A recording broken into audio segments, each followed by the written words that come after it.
Rick, I was rereading your outline that you put up, and in the first paragraph, you talk, I don't think we got it with us last week, but in the first paragraph, it talks about God addressed the persistent insecurities of Moses through signs and wonders to shift Moses' thinking away from his own inadequacies and onto God's overwhelming power.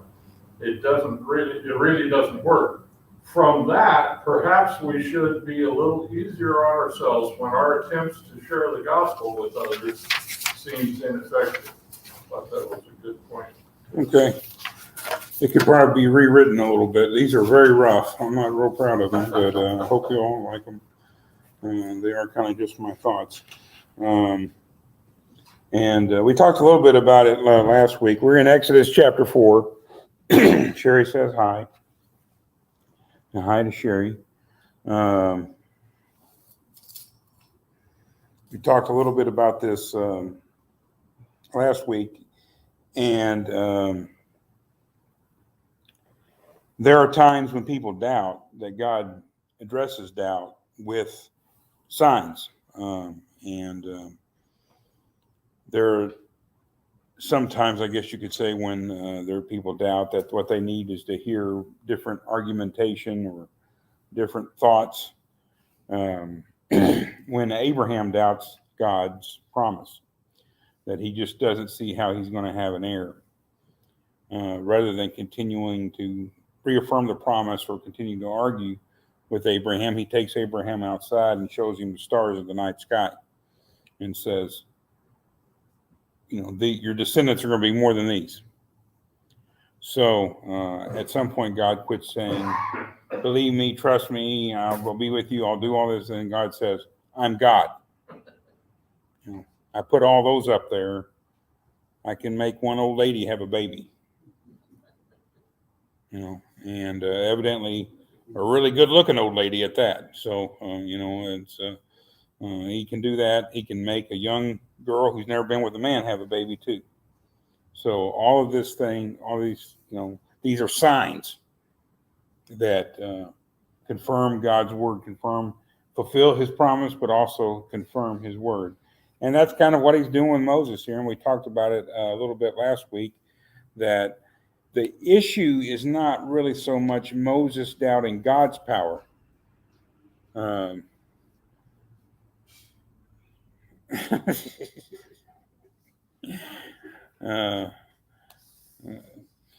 not going to comment on what's going on right now. It's sometimes you have to go at things 2 or 3 times, I guess. Hi, Robin. The issue is not so much that Moses doesn't think God can do it. If there is doubt, it's more about how is he going to be received by the Hebrew people. And then as God addresses these doubts, the signs and wonders don't really go to that, do they? Maybe a little bit indirectly. Well, if you're impressed by these signs and wonders, then the people of Israel will be addressed by signs and wonders. They show God's miraculous powers. I mean, you see that with the bush that's not getting burned up while it's on fire. You see it with the rod that turns into a snake and then back to a rod again, the leprosy that appears and then disappears. But the real matter for Moses is not so much that he doesn't think God can do it, it's that he doesn't really want to do it. And we talked a little bit about how that kind of parallels with what Jonah experienced. That Jonah wasn't so much that he didn't think God could have an effect or that God wasn't speaking the truth or anything like that. He almost is, Jonah doesn't want to go because he knows even though his message is one of doom and gloom, he can see Nineveh repenting and then God forgiving, and he doesn't want God to do that. It's that he knows God so well. It's not that he doesn't really know God. It's that he knows God well, he knows his own heart, and there's a disconnect there. There's a part of Jonah's heart that does not parallel God's heart. And the last thing in the world Jonah wants to see is Nineveh rehabilitated spiritually. He wants Nineveh to burn. And I think the message of the book is, and you see later on, Nineveh does burn. So take comfort in that, Jonah. But the message is that, what we all know we need. Does everybody in here know they need the forgiveness that God offers through Jesus Christ? We cannot deny that to anyone else, can we? If we need it so badly, that other people can have it too, if they will receive it. And that's kind of where we left off last week. And if I didn't make the point about our shared need, we're called, and yet so much more like the people that are around us, rather than the transformed people that God wants us to be most of the time. We have, so it's one of the things that I think keeps us tied here. How many people really want Jesus to come back? The people who are suffering a lot of times want Jesus to come back. But the people who have nice houses, nice cars, good health, go on nice trips, wear nice clothes, really, how much better can heaven get, you might think? But when your back hurts all the time, or when you never know how you're going to be able to pay your bills, or you're struggling to overcome an addiction that's just got you bound up, but you want out, but you just can't seem to find the way out, or you live in fear, a government that is hurting you and your neighbors all the time, the prospect of war and violence. When the world is chaos around you, want deliverance from it. When the world is really well ordered, it's kind of hard to think about God turning the world upside down. Moses has it pretty good. Yes, sir? But the Jews, when they were in captivity, what they were saying, and then when they got out, what they then said about the captivity. How they were back there because it's better. Or it's kind of how people view their existing circumstance. And in some cases, there is no question, if you have what you need to eat, if you have one place to sleep, then you're concerned about the future or what happens later on, and your dad is probably not as to the forefront as much. You're not as motivated towards these things. The rich man having cannot pass through the eye of the needle and all that stuff. The how hard it is for a rich man. The rich young ruler leaving Jesus sad. A lot of people left him mad. A lot of people left him glad. But it is the rich young ruler that leaves him sad. When we have material blessings that God gives us become too much of a tie to the world. And that can be not just how much money we have. It can be spouses. It can be our children. It can be grandchildren. It can be friends, extended family. We live in this ideal existence, and and it's hard to imagine it getting better. And maybe if that's your desires, if that's all you want, then maybe it can't get any better. But that means you've set your heart on these things. And what you may well experience at some point in your life is all of those things being taken away from you. That's what happens to Job. He has everything, and then he has nothing but a heartbeat, basically. And he remains faithful through all that. He doesn't understand. He doesn't really get his questions answered, but he remains faithful. So Moses has it pretty good. Moses, in his life, as we've said, is something of a parallel or a composite in miniature of the fate of Israel. Moses has been compelled from Egypt and brought into what ends up being a good and spacious land, milk and honey. He's got a wife. He's got work. He's doing okay. Got a good father-in-law. How many of us like our father-in-law? Raise your hand. When you got a good father-in-law, it's a pretty good blessing to have. It's more important to have a good mother-in-law. Yeah, let's face it.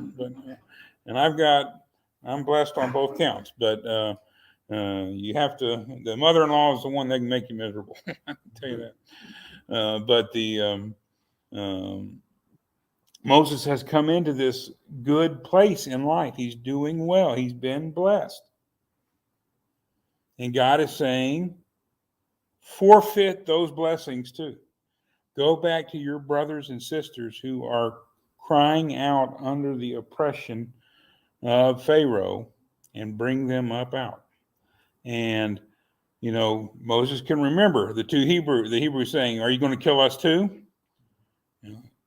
Moses has reason to believe, and it's not being very well founded, that these people are not going to receive the message the way we want them to receive it. And it's a complicated thing. And we'll look at it more in the upcoming chapters and their response. But Moses is being asked to do something he doesn't really want to do. When you have it good, it's hard to give it up.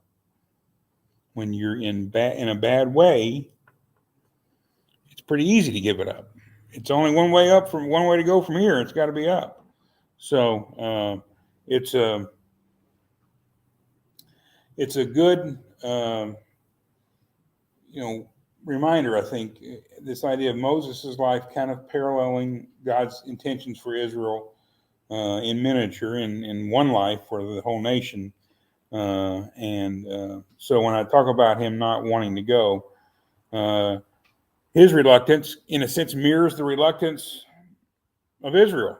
He doesn't want to go. They don't want to come out. So it's God has to overcome. We've talked about divine action requires human reaction. Well, here's divine action has to overwhelm the human reaction in the sense to bring it about. And it kind of is an interesting contrast to our normal concept of our faith, where we talk about personal commitments, personal decisions to become Christians, to become God's children, to enter into his kingdom, because that's where we want to be. And this isn't really where anybody wants to be. God is not leading Israel where they want to go. He's not sending a leader that wants to lead them. This is all about the power of God, overwhelming not only Pharaoh's resistance, but Israel's reluctance as well. And Moses is reluctant. The people down there are going to be reluctant. God's got a bigger plan, and he's got to get them out of their comfort zones. And Moses is very comfortable. Let's read 10 through 17. I think we talked about it last week, but we'll read it real quick. And then there's one other thing I want to point out. And if there's something else I want to talk about, we'll do that. Then Moses said to the Lord, please, Lord, I have never been eloquent, neither recently, nor in the time past, nor since you have spoken to your servant, for I am slow of speech and slow of tongue. The Lord said to him, who has made man's mouth? Who makes him mute or deaf or seeing or blind? Is it not I, the Lord? Now then go, and I, even I, will be with your mouth and teach you what you are to say. But he said, please, Lord, now send the message by whomever you will. Then the anger of the Lord burned against Moses, and he said, is there not your brother Aaron, the Levite? I know that he speaks fluently, and moreover, behold, he is coming out to meet you. When he sees you, he will be glad in his heart. You are to speak to him and put the words in his mouth, and I, even I, will be with your mouth and his mouth, and I will teach you what you are to do. Moreover, he shall speak for you to the people, and he will be as a mouth for you, and you will be as God to him. You shall take in your hand this staff with which you shall perform the signs. Okay, we talked a little bit about this last week. We got through this last week. The point I want to make, and it's in the handout if you got that, is that Moses has come to his final objection. And again, every time God hears Moses' objection, God honors them. He hears them out and responds to them. He doesn't dismiss them. Maybe a little bit here, but he's still trying to tell Moses, I can help you. I can control what you say. I gave you the ability to speak whatever you have. So I can, and there's a lot of implications from all this. I mean, when God says, who makes someone deaf and able to hear, who makes them able to see, and who makes them blind? That's a high level of responsibility God is accepting there. We talked a little bit about that last week, and particularly in the story in the ministry of Christ where they asked him about the man born blind. Who sinned that this man was born blind? And we tend to take a dim view of that attitude. You know, why would you think someone sinned just because this guy's born blind? Well, it says God makes people blind. God said he made people blind. Here. So there's always a really easy answer to everything, and it's usually not completely right. You're usually glossing over things when you offer those easy answers. Even Jesus at that time says, this was done so that the power of God may be on display. So it was done. God made him blind. But it wasn't out of sin. It wasn't because he sinned. It wasn't because his parents sinned. It was done so I can knock your socks off, I guess. And that's not an easy answer either, is it really? Well, none of these things are easy. But the main thing I want to take from this is the idea that God's final accommodation, and it is the final accommodation. The matter is going to be settled. This is it. It's not to magically make Moses confident with his speaking ability, whether there was any impairment there or not, whether it was actual or whether it was just his perception of himself or just some wimpy little excuse he came up with. It doesn't matter. God ultimately, in anger, but ultimately hears and addresses Moses' concern. Not by giving him a magical gift of gab. He doesn't transport him to ancient Ireland and let him bend over like that. How do you do it? Something like that. And kiss the Blarney Stone. So he'll have the gift of gab the rest of him. I've never been to Ireland. Sometimes you can probably tell. The gift of gab is, maybe it comes and goes. But I've never kissed the Blarney Stone. Neither has Moses, neither will Moses. Instead of giving him not only self-confidence, but actual eloquence or anything like that, God gives him someone else. God gives Moses Aaron. And Aaron is a mixed bag too, kind of. But, this is the beginning of the line of the high priests. You've probably heard of the priestly tribe. Maybe you heard them referred to as the Levitical, because they come from the tribe of Levi. The high priest line is the Aaronic, not ironic, but at times it's ironic, but Aaronic, descendants of Aaron are the high priests. Aaron's the first one. So we have this concept in history, I think, of kind of expecting or practicing our faith as one man shows, one woman shows, one person, one human shows. And perhaps we see ourselves like Jesus, who kind of took on the whole world by himself. But Jesus very seldom took things on by himself. He always had the Spirit with him, even when he was in the desert being tempted until the very last moment. He spends very little time ministering by himself. He usually has his disciples, his followers around him. When he goes up the hill of Calvary carrying the cross, he physically can't do it anymore. There are limits. Every human body, every human being has physical limits. I haven't watched them. Maybe you have some. I can't stand it when they happen 16 hours ahead of time and you can find out the results and then they show them later on. I just don't watch the Olympics very much when it's like that. It just takes it was fine when I was a kid and you didn't find out, You were wondering, why are the Olympics in Australia, but they're doing everything in our prime time? That's awful nice of them down there. But, those Olympic athletes, many of them are in incredible physical condition. Their limits are beyond what any of us could have ever done. If we had applied ourselves and worked as hard as we could, we probably couldn't have gotten to where they are because they're just genetically gifted in that area. They have limits too. They can go so far, so fast, so hard for so long, and then that's it. Jesus had met his physical limit and surpassed it. He had gone to where, they always say, well, you can dig a little deeper, you can go a little bit far. You can always go. Jesus was at his limit, physically at his limit. And he had been through a lot, but he was at his limit. God could have given him increased strength to pick that cross up and carry it right up to his death. But that's not what God does. God gives him someone else. We are not meant to live our lives of faith by ourselves. We are not meant to be spiritual hermits. We are not meant to take everything on all by ourselves. We are supposed to be helped. We are supposed to help and be helped.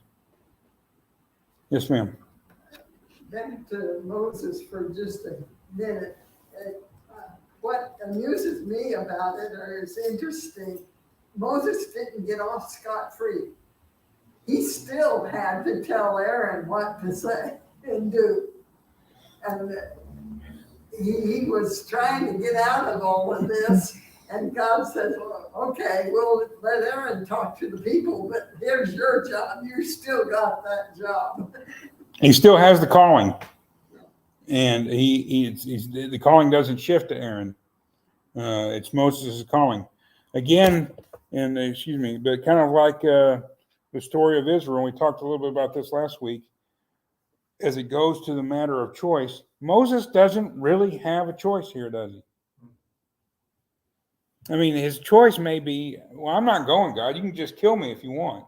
And that may have been what would happen. But Moses tries everything he can to get, it's obviously not what he wants to do. And Aaron isn't really given any choice here either, is he? Aaron, his little brother gets him into all this, I assume he's little. I don't remember the whole story. Before Aaron gets approached. Yeah. So it's the story, if Aaron is his older brother, well, his big sister's still around. Miriam's still alive when he gets back there. So, and lives long enough to get into some trouble. So,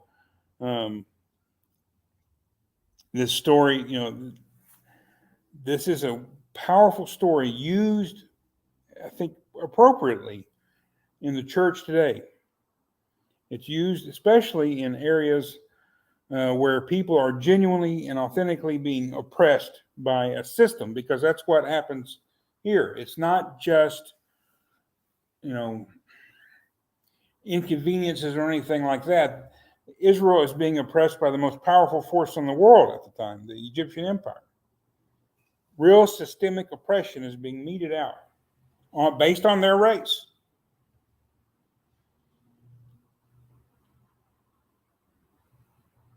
Moses is sent. Aaron is going with him. They're going to be brought out. It doesn't matter what anybody thinks. It doesn't matter what anybody wants. This is what God's going to do. God's will is going to be done on earth as it is in heaven. And when we pray for that, we need to be ready for the fact that it may come at a really high personal cost, and it may come over and above our objections once we see how it's playing out. So it's a very rich story, I think a very challenging story. And Moses isn't excused, absolutely not. And we see the next several verses that, maybe some reluctance on the part of Moses, but God doesn't really back off. All of these signs, all of these accommodations, all this honoring of Moses is concerned, God does it, but it does not weaken God at all. It does not relieve Moses of his obligations, and it does not mean, well, I can do it poorly if I want to. We have laws in America that if you're a doctor and you're driving down the road and there's a car wreck and there's someone on the side that needs medical attention and you render medical attention, even though they're not coming to your office, even though they haven't signed a consent to treatment, even though they haven't done a lot of paperwork and you don't know if you're going to get paid even though all that, if you care for them, you have to achieve the standard of care expected of a physician under those circumstances. You are incurring professional liability by treating that. If you commit malpractice on that person laying on the side of the road, they can sue you for malpractice. And you might think, well, I'd rather have a doctor commit malpractice on me than Rick doing the best he can. And you'd probably be right. But that's, just because you're doing it kind of over and above your own desires, just because your idea is this and God's idea is that, and you decide to go with God, you ultimately follow God. You don't get to say, well, since I did it over and above my objections, I don't have to do it very well. I can give a C- effort. It still passes. That's not how it works, and we'll see that.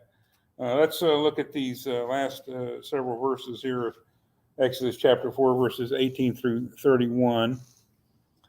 Then Moses departed and returned to Jethro, his father-in-law, and said to him, please let me go that I may return to my brethren who are in Egypt and see if they are still alive. And Jethro said to Moses, go in peace. Now the Lord said to Moses in Midian, go back to Egypt, for all the men who were seeking your life are dead. So Moses took his wife and his sons and mounted them on a donkey and returned to the land of Egypt. Moses also took the staff of God in his hand. The Lord said to Moses, when you go back to Egypt, see that you perform before Pharaoh all the wonders which I have put in your power. But I will harden his heart so that he will not let the people go. Then you shall say to Pharaoh, thus says the Lord, Israel is my son, my firstborn. So I said to you, let my sons go that he may serve me. Let my son go that he may serve me. But you have refused to let him go. Behold, I will kill your son, your firstborn. Now it came about at the lodging place on the way that the Lord met him and sought to put him to death. Then Zipporah took a flint and cut off her son's foreskin and threw it at Moses' feet. And she said, you are indeed a bridegroom of blood to me. So he let him alone. At that time, she said, you are a bridegroom of blood because of the circumcision. Now the Lord said to Aaron, go to meet Moses in the wilderness. So he went and met him at the mountain of God and kissed him. Moses told Aaron all the words of the Lord which he had sent him, with which he had sent him, and all the signs that he had commanded him to do. Then Moses and Aaron went and assembled all the elders of the sons of Israel. And Aaron spoke all the words which the Lord had spoken to Moses. He then performed the signs in the sight of the people. So the people believed, and when they heard that the Lord was concerned about the sons of Israel and that he had seen their affliction, they bowed low and worshiped. Okay. What do you think about that?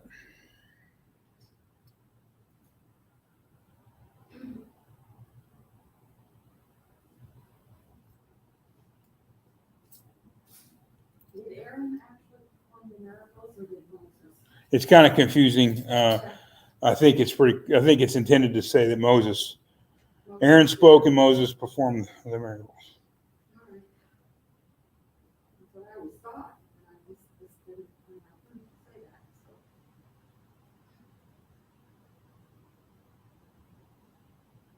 So how come as they're going, God gets mad at him again? Mm-hmm. Where does that come from? I mean, quit complaining and he's gone.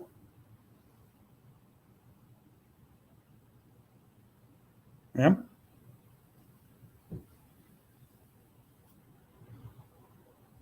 It's got something to do with Moses not circumcising his children. I would think this part here, when I read that today, I was like, man, I don't remember reading that. Yeah. And it's like, and it's confusing, and I can understand why I would just kind of skip over it and go, because I don't understand what's going on. Well, you can pass over it if you want. It's tied into the Passover, so that's understandable. But I think it's an interesting story. We don't have. It is kind of a mysterious text, and these are kind of a series of episodes that are woven together. Evidently, a little tricky to completely translate from the Hebrew into English, and. It starts though with again Moses departing with the blessing of his father-in-law and assurance that it will go well. You don't need to worry about the bounty that was on your head. All the people looking to collect that are dead.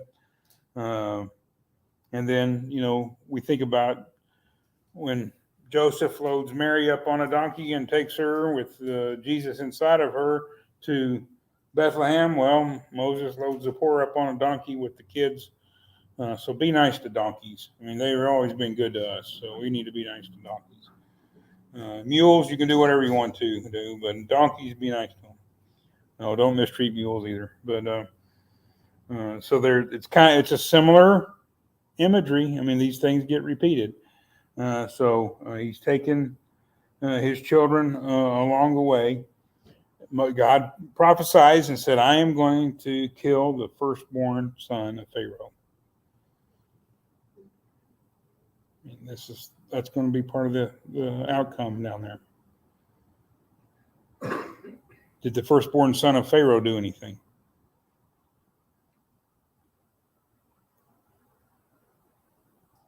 His only sin was being the firstborn son. We'll look at all that from the side of the Egyptians a little bit when we get to it, because we always normally just look at it from the side of the Hebrews. But the Egyptians have a lot to say about that too, I think. This attempt, this God setting about to kill Moses, journeys to meet Moses and put him to death. After all of that rigmarole, after all of that accommodation, after all that talk, Moses is his guy, and now he's going to come kill him. I don't know that there's a real easy answer to it. Certainly, circumcision was a big deal. Now, they weren't under the law of Moses, but circumcision was a part of the covenant with Abraham. It predated. God has given Moses all these signs. Moses and his family need to bear the signs as well. And Zipporah is not happy about it. It sure doesn't look like it to me that she's happy about it. At the same time, it's not like it's automatic, because still Moses has, in a sense, disobeyed. He has not circumcised his sons. Even though his wife's Gentile, those are his boys, they should be circumcised. And they haven't been. But it is, again, if you look at the symbolism of Moses being extrapolated ultimately, Israel extrapolating the life of Moses, it is blood that is going to save the life of the Hebrews. It's going to be blood that saves the life of the Israelites' firstborn and not the Egyptians' firstborn, not even Pharaoh's firstborn.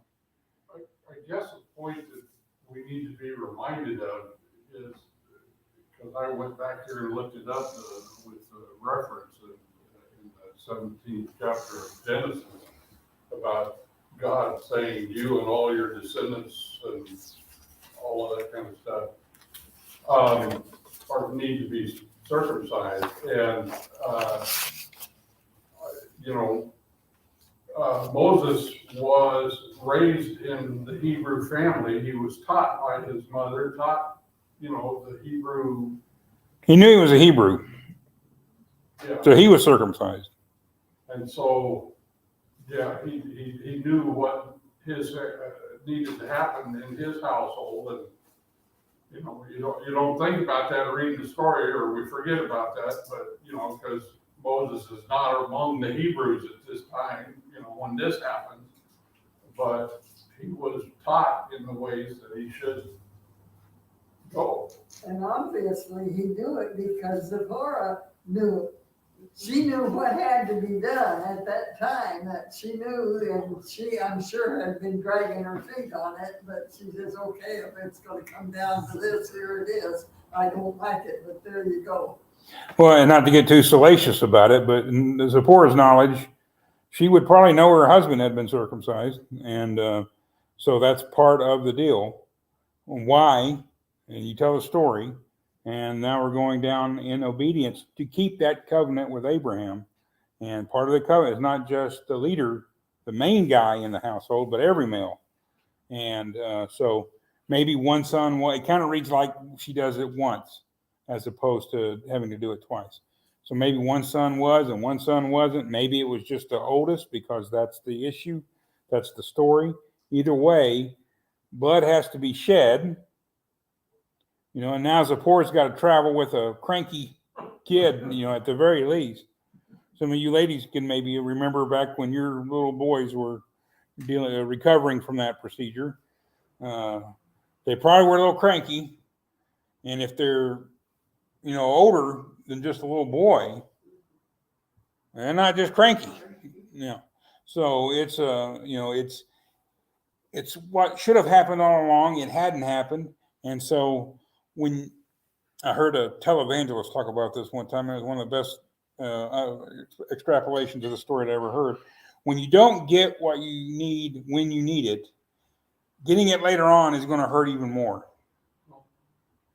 You know, he didn't get it when he was supposed to, when he was so young that by the time he was, and probably would have healed even faster. When you're a baby, you know, babies kind of recover pretty quickly from things. When you would have healed quickly and not remembered it, it's no big deal. But he didn't get it then. He's getting it now, and he's probably not happy. Mom, what are you doing? You know, and all that whole thing. And it's not something that she seems very happy about. It's something she takes the lead on because Moses has failed to do it. But it is her who offers the sign, who sheds the blood that is necessary. She kind of mans up, if you will, in this situation. And God accepts it.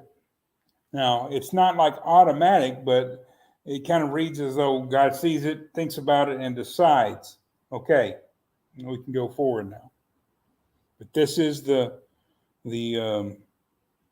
allusion, foreshadowing of the blood. The difference between being circumcised and being uncircumcised in the 10th plague is a matter of life and death. The circumcised live and the uncircumcised die. And the blood around the door, kind of symbolically, I don't want to draw too fine. Everybody here knows the facts of life, so we'll leave it at that. But this is the symbol. Their freedom is going to be bought with blood. And yes, it's the blood of lambs, and yes, it's the blood of Egyptians, but it's their own blood too. So it's a kind of a mysterious, difficult story.